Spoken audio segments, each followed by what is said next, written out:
नमस्कार दोस्तों, मैं डॉक्टर ऋषभ शर्मा, को फाउंडर दायडॉक। और दायडॉक पर आप हेल्थ और मेडिकल से रिलेटेड सभी टाइप की सर्विसेज एंड इन्फॉर्मेशन प्राप्त कर सकते हैं। और इन सर्विसेज एंड इन्फॉर्मेशन को प्राप्त करने के लिए आप हमारी वेबसाइट www.daedoc.com को ज़रूर विजिट करें। अब जैसे कि पिछले वीडियो में मैंने आपको कारण और लक्षण जो बवासीर के होते हैं उसके बारे में आपको बताया था, और अब इस वीडियो में इस सीरीज़ को कंटिन्यू करते हुए मैं आपको बताऊंगा कि बवासीर की कॉम्प्लिकेशंस और इसकी सीरियसनेस को जानने के लिए, इसकी जटिलताओं को पता करने के लिए कौन से लैब टेस्ट्स का, कौन सी इन्वेस्टिगेशंस का, जांचों का यूज़ करा जाता है। और साथ में आपको बवासीर के इलाज के बारे में मैं कुछ जानकारी दूंगा। और इस जानकारी में मैं आपसे बवासीर के घरेलू इलाज यानी कि होम रेमेडीज़ के बारे में डिस्कस करूँगा। साथ में आपको बताऊँगा कि कौन सी मेडिसिन, दवाइयाँ बवासीर के इलाज में यूज़ करी जाती है। और इसके अलावा हम बवासीर की जो सर्जरीज़ होती है, पाइल्स की जो सर्जरीज़ होती है, उसके बारे में भी कुछ डिस्कशन करेंगे।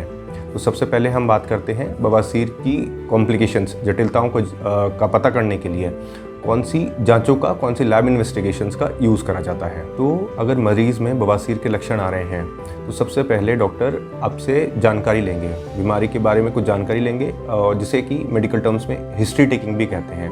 तो डॉक्टर सबसे पहले आपकी हिस्ट्री लेंगे बीमारी की, कि बीमारी कब से चालू हुई, कैसे प्रोग्रेस हुई, इसके साथ में क्या लक्षण थे, तो इसके बारे में डॉक्टर जानकारी लेंगे। और इस जानकारी से डॉक्टर 90% केसेस के अंदर बीमारी का पता लगा लेते हैं। अब जब डॉक्टर को इस बीमारी का पता लग जाएगा, अंदाज़ा लग जाएगा कि ये शायद बवासीर की बीमारी हो सकती है, तो डॉक्टर फिर इसको कंफर्म करने के लिए कुछ जांचें करेंगे। तो उसमें सबसे पहली जो जांच आती है वो होती है प्रोक्टोस्कोपी। तो प्रोक्टोस्कोपी के अंदर एक यंत्र होता है, एक औजार होता है जिसे प्रोक्टोस्कोप कहते हैं। और इस यंत्र को, प्रोक्टोस्कोप को, डॉक्टर आपके मल द्वार के थ्रू शरीर में एंटर करते हैं और फिर देखते हैं कि जो आपके पाइल्स हैं, हेमरोइड्स हैं, वो कितने सीवियर हैं, कितने गंभीर हैं, उनकी ग्रेडिंग कितनी है। इसके अलावा डॉक्टर सिग्मोडोस्कोपी या कोलोनोस्कोपी नाम की जो प्रोसीजर्स हैं, प्रक्रियाएं हैं, इनका भी डॉक्टर यूज़ करते हैं बीमारी की जो गंभीरता है इसका पता लगाने के लिए। और साथ में जो पाइल्स के अंदर ब्लीडिंग होती है, इसके दूसरे कारणों को ढूंढने के लिए भी सिग्मोडोस्कोपी और कोलोनोस्कोपी का यूज़ करा जाता है। अब सिग्मोडोस्कोपी और कोलोनोस्कोपी के अंदर एक ट्यूब होती है जिसके आगे कैमरा लगा होता है। अब इस ट्यूब को आपके मल द्वार के थ्रू, एनस के थ्रू आपके शरीर में एंटर करा जाता है। और फिर इन ट्यूब और इस कैमरे के थ्रू डॉक्टर आपके मलाशय को, रेक्टम को जांच लेंगे। साथ में वो आपकी जो बड़ी आंत है उसको भी अच्छे से जांच लेते हैं। अब जो ये सिग्मोइडोस्कोपी और कोलोनोस्कोपी नाम की जो जांचें हैं, इससे ये भी पता लग जाता है कि जो ब्लड आ रहा है, नीचे के रास्ते जो पेशेंट के अंदर ब्लड आ रहा है, वो पाइल्स की वजह से ही है या पेशेंट के अंदर कोई बड़ी आंत की बीमारी जैसे कि कैंसर की गांठ या कोई अल्सर, छाला या फिर कोई पॉलिप, ये पेशेंट की बड़ी आंत में हो गया है या रेक्टम यानी कि मलाशय में हो गया है। तो इसका भी पता लगाने के लिए जो सिग्मोइडोस्कोपी और कोलोनोस्कोपी है, इस प्रोसीजर का यूज़ करा जाता है। इसके अलावा कई बार डॉक्टर खून की जांचें, जैसे कि अगर डॉक्टर को लगता है कि पेशेंट में खून की कमी बहुत ज़्यादा है, तो डॉक्टर पेशेंट को सीबीसी एडवाइस कर देते हैं। और इसके अलावा पीटीआई नाम की खून की जांच है, वो एडवाइस करी जाती है पेशेंट को। और इसके अलावा कई केसेस में बेरियम एक्सरे, इसे भी पेशेंट में एडवाइस करा जाता है। अब नेक्स्ट सेक्शन में मैं आपसे बवासीर के इलाज के बारे में डिस्कस करूंगा। इसमें सबसे पहले हम बात करेंगे बवासीर के घरेलू इलाज के बारे में, यानी कि पाइल्स की होम रेमेडीज़ के बारे में। तो इस सेक्शन में जो मेरी सबसे पहली एडवाइस रहेगी वो ये रहेगी कि आप अपनी डाइट में फाइबर इंटेक बढ़ाएं। और रिकमेंडेशंस ये कहती है कि हर 1000 कैलोरीज के इंटेक पर, 1000 कैलोरीज के इंटेक पर पेशेंट को अपनी डाइट में 14 ग्राम फाइबर इंक्लूड करना चाहिए। और इसका पता लगाने के लिए आप किसी भी अच्छी हेल्थ ऐप का यूज़ कर सकते हैं। इस हेल्थ ऐप को अपनी मोबाइल में आप इंस्टॉल करें और जो भी आपके पूरे दिन में जो भी आपने फूड आइटम्स खाए हैं वो उस ऐप में आप एंटर करें, तो वो ऐप आपका कैलोरी इंटेक भी निकाल देगी और साथ में आपका जो फाइबर इंटेक है वो भी कैलकुलेट करके ये हेल्थ ऐप आपको दे देगी। तो इस तरीके से आप ये पता लगा सकते हैं। और इसके अलावा आप अपने लंच और डिनर से पहले 1 बाउल फ्रूट्स का या वेजिटेबल्स का, ये आपको इंक्लूड करना चाहिए। इससे भी जो आपका फाइबर इंटेक है वो बढ़ेगा। इसके अलावा आप अपनी डाइट में होल ग्रेन्स, इन्हें भी इंक्लूड कर सकते हैं।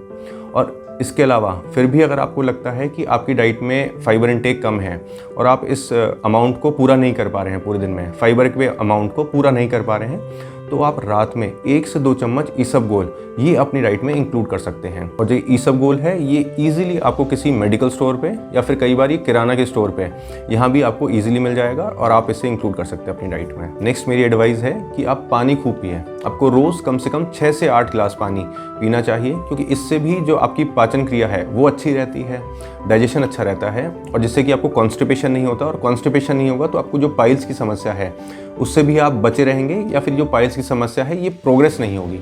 इसलिए आपको रोज़ अच्छे से 6 से 8 गिलास पानी ज़रूर पीना चाहिए। अगला बवासीर की खुजली, दर्द और इरिटेशन से निजात पाने का उपाय है सिट्स बाथ। और सिट्स बाथ के अंदर आप एक टब के अंदर 3 से 4 इंच गुनगुना पानी भर लें, और इस पानी में आप डिटॉल या कोई दूसरा जो डिसइंफेक्टेंट है वो डाल लें। फिर आप अपने घुटने मोड़कर इस टब में आप बैठ जाइए, जिससे कि जो आपका निचला पार्ट है वो इस गुनगुने पानी में डूबा रहे। और ये चीज़ आपको 10 से 15 मिनट करनी है, और दिन में ये सिट्स बाथ 2 बार करने हैं। और स्टडीज़ में ये पाया गया है कि जो सिट्स बाथ है इससे भी जो मरीज़ की खुजली की समस्या, दर्द की समस्या ये कम होती है।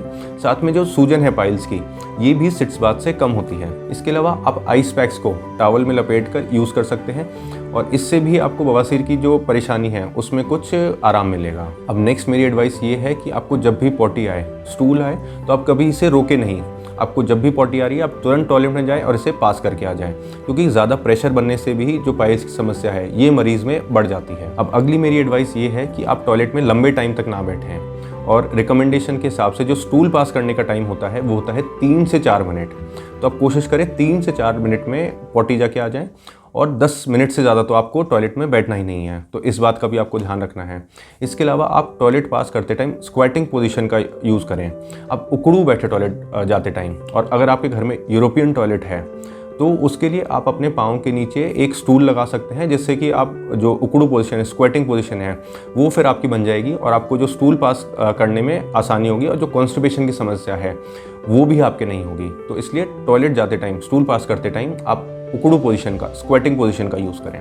नेक्स्ट एडवाइस ये है कि आप जब भी पॉटी साफ़ करें उसे जेंटली साफ़ करें, कभी भी हार्श तरीके से पॉटी साफ़ ना करें। और पॉटी साफ़ करने के लिए आप एक रुई को गुनगुने पानी में डुबोएं, और उस रुई गुनगुने पानी में डूबी हुई जो रुई है उससे भी आप जेंटल तरीके से पॉटी साफ़ कर सकते हैं। इसके अलावा आप रोज़ एक्सरसाइज की आदत डालें, और एक्सरसाइज जैसे कि आप वॉक पर जा सकते हैं, डांसिंग, स्विमिंग, साइकिलिंग, इस टाइप की एक्सरसाइज आप रोज़ 20 से 25 मिनट करें, क्योंकि एक्सरसाइज करने से भी जो आंतों की चाल है, बाउल मूवमेंट्स है, वो पेशेंट में अच्छी रहती है, जिससे कि पेशेंट में कॉन्स्टिपेशन की जो समस्या है वो पेशेंट में नहीं होती, और इसकी वजह से बवासीर के अंदर पेशेंट को बहुत फ़ायदा मिलता है।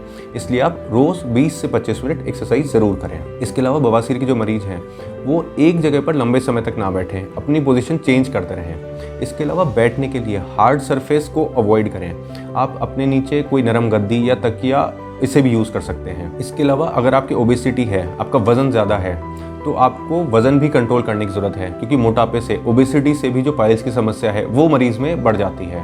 और आप कोशिश करें कि जो आपका BMI है वो नॉर्मल रेंज में रहे। नेक्स्ट, आप उन फूड आइटम से बचें जिनसे कि जो कब्ज़ की समस्या है, कॉन्स्टिपेशन की समस्या है वो बढ़ जाती है, जैसे कि टी, कॉफ़ी, अल्कोहल और बाकी मैदे के आइटम्स। इन फूड आइटम से आपको बचना चाहिए। बाकी आप कॉन्स्टिपेशन यानी कि कब्ज़ की समस्या की घरेलू उपाय, होम रेमेडीज़ के बारे में और जानकारी पाने के लिए ऊपर दिए गए आई बटन पर क्लिक कर सकते हैं। बाकी नीचे जो डिस्क्रिप्शन है उसमें भी मैंने एक वीडियो का आपको लिंक शेयर कर रखा है, तो उस पर आप क्लिक करके कॉन्स्टिपेशन के घरेलू उपाय के बारे में और जानकारी ले सकते हैं। अब नेक्स्ट सेक्शन में मैं आपसे पाइल्स की जो मेडिसिन्स हैं यानी कि बवासीर की दवाइयाँ हैं इसके बारे में डिस्कस करूँगा। तो डॉक्टर आपको लोकली एक्टिंग क्रीम लगाने के लिए एडवाइस कर सकते हैं, और जो ये क्रीम्स होती है इनमें हाइड्रोकोर्टिसोन या लिडोकेन नाम के सॉल्ट्स होते हैं।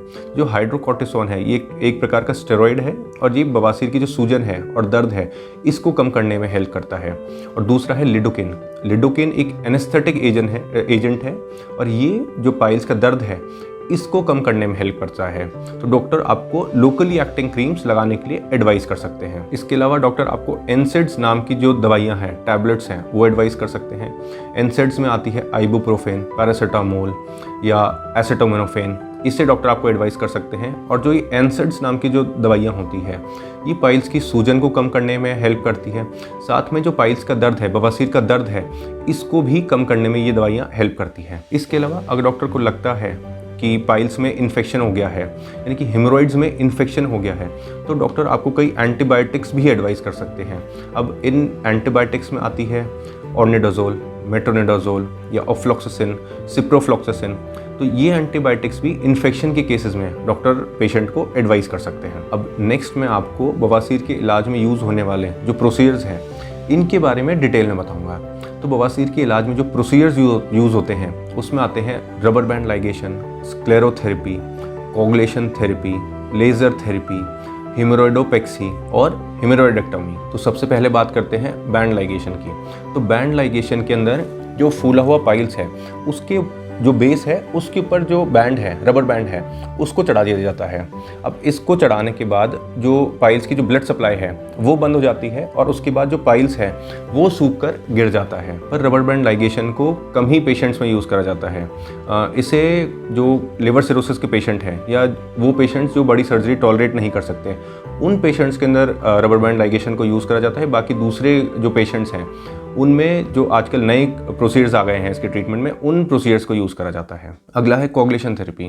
तो कोगुलेशन थेरेपी के अंदर पेशेंट में इंफ्रारेड रेज से या लो वोल्टेज इलेक्ट्रिसिटी से जो पाइल्स हैं उन्हें सुखा दिया जाता है।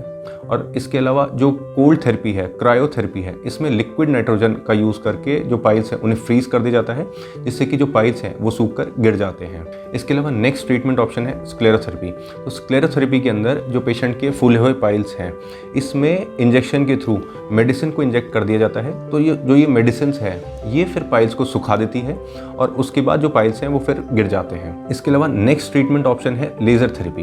तो लेज़र थेरेपी के अंदर जो ब्लड सप्लाई है पाइल्स की, खून की सप्लाई है पाइल्स की, इसे पहले आइडेंटिफाई करा जाता है और आइडेंटिफिकेशन होने के बाद जो ये ब्लड सप्लाई है इसे फिर बंद कर दिया जाता है। और जब ये ब्लड सप्लाई पाइल्स के अंदर बंद हो जाती है तो जो फूली हुई नसें हैं पाइल्स की ये फिर सूख जाती है और सूखने के बाद फिर ये गिर जाती है। और तो जो ये लेज़र थेरेपी है इसलिए ये भी एक अच्छा ट्रीटमेंट ऑप्शन है पाइल्स के इलाज के अंदर। और जो ये सारे मैंने ट्रीटमेंट ऑप्शंस आप सभी डिस्कस करे हैं, इन सभी के अंदर पेशेंट को पेन ना के बराबर होता है और साथ में जो पेशेंट का हॉस्पिटल स्टे होता है वो बहुत कम होता है। मोस्टली ये डे केयर प्रोसीजर होते हैं जिसमें पेशेंट को रात में हॉस्पिटल में रुकने की भी ज़रूरत नहीं पड़ती और पेशेंट जल्द से जल्द जो अपनी डेली एक्टिविटीज़ है या जो भी उसका काम है वो पेशेंट जल्दी से जल्दी ज्वाइन कर सकता है। अब अगला ट्रीटमेंट ऑप्शन है स्टेपल्ड हेमोरॉइडोपेक्सी।